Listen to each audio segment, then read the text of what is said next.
wabarakatuh. Bismillahirrahmanirrahim. Assalamualaikum warahmatullahi wabarakatuh. Gimana anak-anak kelas 8 SMP IT Al-Falah? Semoga Bapak berdoakan kalian di rumah tetap sehat, tetap jaga kesehatan ya, tanpa kurang apa apapun, sehingga kalian bisa belajar walaupun hanya di rumah ya. Baik, materi kita kali ini adalah mengenai koordinat kartesius ya, dimana koordinat kartesius ini sudah pernah diajarkan kepada anak-anak kelas 6 kalau tidak salah di semester kedua ya. Anak-anak kelas 6 ya pernah pasti ya. Kalau tidak sampai kelas 6 ya nggak mungkin kalian sampai kelas 8 ya.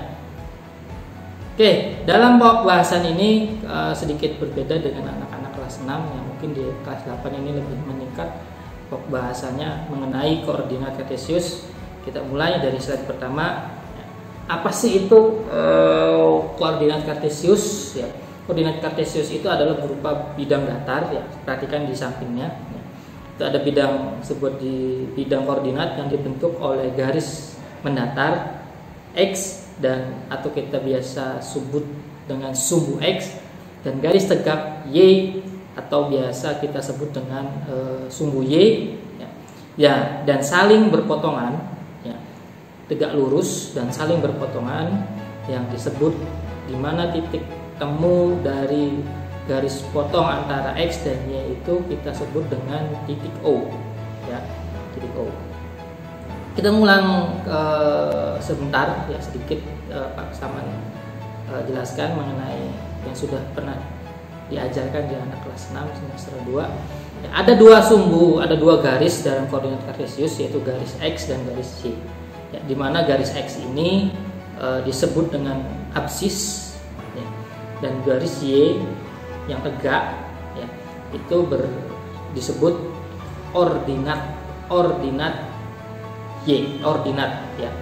Dan dalam penulisannya nanti yang ditulis melalui titik yang dinyatakan dengan pasangan bilangan ya. Jadi nanti ketika ada soal misalkan sebutkan titik ini titiknya berada di koordinat apa, nah atau di titik di koordinat apa, nah kalian tulis X dan Y-nya ya, X terlebih dahulu baru Y-nya. Dalam Islam ya, ini melambangkan koordinat kartesius ini dalam Islam ya, dinyatakan dilambangkan seperti lambang, yaitu hablum minanas mendatar dan hablum minallah atas ya. Ini sesuai dengan lambang koordinat kartesius ya, hablum minanas dan hablum minallah ya. Kita ibaratkan garis X ini adalah hubungan kita kepada manusia, dan garis Y itu adalah hubungan kita kepada Allah Subhanahu wa Ta'ala. Oke ya. Tuh. Nah, misalkan ada sebuah titik P ya, sebuah titik P, maka ditulisnya itu adalah X, Y.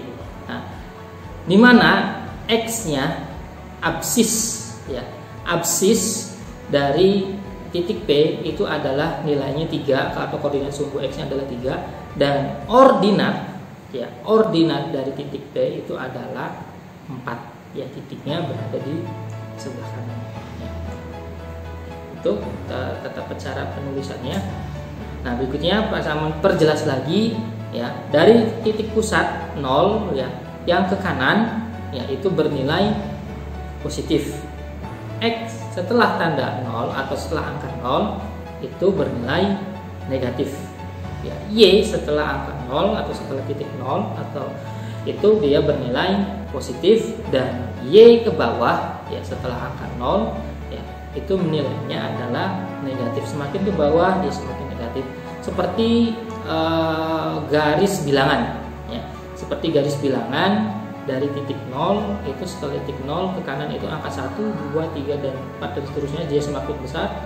Lalu saja angka 0 ke kiri ya, dia akan menjadikan apa setelah angka 0 ke kiri itu bilangannya adalah min 1, min 2, min 3 dan seterusnya ya. Begitu juga dengan Y Y setelah angka 0 ke atas itu 1, 2, 3, 4 dan seterusnya. Y setelah angka 0, titik Y setelah angka 0 itu dilambangkan dengan atau nilainya adalah negatif ya, min 1, min 2, min 3 dan min 4 dan seterusnya ya. Nah, seperti ini. Oke, dalam koordinat kartesius itu ada 4 kuadran ya. Ada 4 kuadran. Kuadran pertama itu nilai X dan Y-nya positif ya. Mendatar sebelah kanan, itu kuadran pertama disebutnya.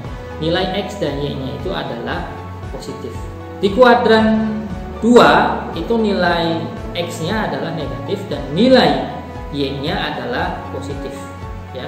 Lalu berikutnya di kuadran ketiga itu nilai X-nya negatif dan nilai Y-nya juga negatif ya, itu berada di kuadran 3.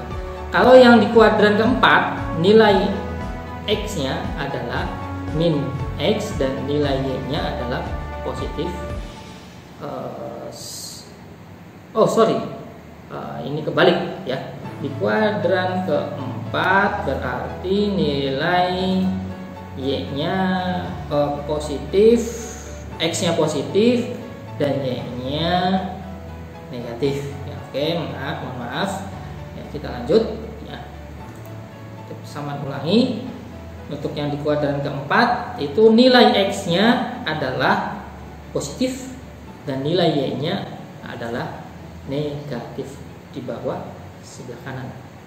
Kuadran 1 sebelah kanan bagian atas, kuadran kedua sebelah kiri di atas, kuadran ketiga sebelah kiri di bawah, kuadran keempat sebelah kanan di bawah. Oke ya, kita lanjut. Nah, ini kita misalnya menentukan letak suatu daerah. Misalkan posisi tempat pelayanan pada gambar, perhatikan di gambar 2 itu pada ditulis sebagai berikut. Hotel ya, hotel itu C,5 berarti dia hitungnya C ya, garis X-nya C lalu garis Y-nya yang ke atasnya itu 5. Bank itu terletak di F,5. Pasar itu terletak di F,10 ya. Lalu sekolah itu berada di titik J,9 ya, itu sekolah. Oke, untuk memperjelas coba kita pakai titik ya. Ini ada sebuah titik A, B, C, D, E, F, G sampai dengan H ya. Oke, titik-titiknya seperti ini, seperti yang kalian lihat di layar. Nah, itu ada titik A, titik B ya, kita lihat. Nah, cara penulisannya adalah sebagai berikut ya. Nah, penyelesaiannya seperti ini. A itu dia berada di titik 2,6 dan berada di kuadran pertama. B itu dituliskan dengan 5,5 berada di kuadran pertama juga masih. C itu berada di titik min 4,3 berada di kuadran kedua. Dan E itu berada di titik negatif 3, negatif 3 berada di kuadran ketiga. Begitu juga dengan F berada di kuadran ketiga, titiknya adalah min 5, min 6. G itu ada di kuadran keempat ya, titiknya yaitu 5,4 dan H itu ada di kuadran keempat sama dengan G, tapi titiknya adalah 3,6 ya. Contohnya seperti ini ya. Nah, lalu kita perhatikan nih kedudukan jarak tempat terhadap garis sumbunya. Garis sumbunya itu garis X dan garis Y ya. Jaraknya kita perhatikan yang A SMP Negeri 1 yang ini ya, SMP Negeri 1 dia terletak 3 satuan terhadap jalan X. Nah, 3 satuan ini dia, ini di sini ya. Yang kalian perhatikan adalah garis X-nya ya. Garis X-nya itu adalah jalan X ya, kita ibaratkan jalan X. Ada berapa satuan dari jalan X ya? 1. Nah, 1, 2, 3 ya, ada di sini terhadap ya, terhadap jalan X 1, 2, 3. Lalu terhadap jalan Y berarti dari sini nih kalian menghitungnya dari garis sumbu Y 1, 2, 3, 4, 5 ke kanan. Oke ya, rumah itu terletak rumah belajar berjarak 6 satuan terhadap jalan X dan 6 satuan terhadap jalan Y. Pasar berjarak 2 satuan terhadap jalan X dan berjarak 4 satuan terhadap jalan Y. Ya, ini bukan titiknya tapi terhadap jalannya. Ya, titik terhadap garis sumbunya. Garis sumbunya adalah X dan Y terhadap jalan. Oke. Contoh soal berikutnya. Nah, ini yang harus kalian kerjakan ya. Contoh soal pertama ini coba kalian dibuat di buku garis berkotaknya, atau kalian bisa beli, kalau zaman dulu itu ada namanya buku, mungkin juga sekarang masih ada ya di toko buku streaming. Nah, namanya buku streaming atau buku berpetak ya. Kalian gambar koordinat Celsius ya, garis X dan garis Y nya kalian gambar seperti yang dicontohkan tadi, dari 0 sampai ya 10 saja lah. 10 ya, ada titik.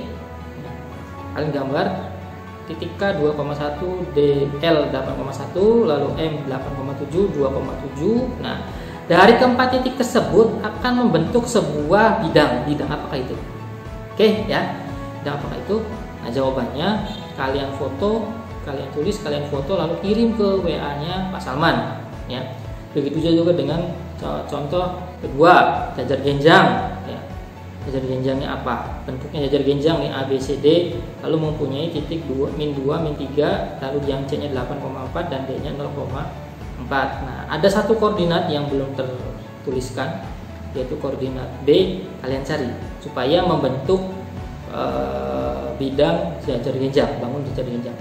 Berikutnya dengan nomor 3, belah ketupat PQRS mempunyai koordinat titik min 1, min 1,1, Q 3,2, R 7,1 dan S 3,4 ya. Berapakah panjang diagonalnya? Diagonal itu yang garis miring. Yang B nya berapakah luas? Jadi kalian bikin satuan ya. Yang lurusnya berapa? Masih ingat kan rumus belah ketupat ya? Masih rumus ya. D1 kali D2 dibagi 2. Nah, ini yang paling fenomenal ya, di contoh atau di soal nomor 4. Nah, ini ya. Yang nomor 4, contoh nomor 4 ini kalian kerjakan di kolom komentar dari video ini ya. Kolom komentar di video ini terletak di titik koordinat mana dan koordinat berapa rumah dari Mang Oleh. Oke ya, rumah dari Mang Oleh terletak di koordinat mana dan di titik apa? Jawabannya adalah kalian sertakan di kolom komentar di video di bawah kolom video ini. Oke ya. Ya, Mang Oleh rumahnya di mana? Mang Oleh koordinatnya kalian jawab. Oke. Terima kasih. Itu saja mata pelajaran yang Bapak sampaikan. Untuk nanti lebih lanjut kita akan bertemu di pertemuan berikutnya, di video berikutnya. Tetap jaga kesehatan, menggunakan masker, cuci tangan, dan jaga jarak. Oke, kurang lebihnya Bapak mohon maaf bila ada kata-kata yang salah itu datangnya dari Pak Salman sendiri, dan bila kata-kata benar ataupun perkataan sama Pak Salman yang benar itu adalah semata-mata karena hanya izin Allah. Bapak akhiri bila taufiq hidayah. Assalamualaikum warahmatullahi wabarakatuh.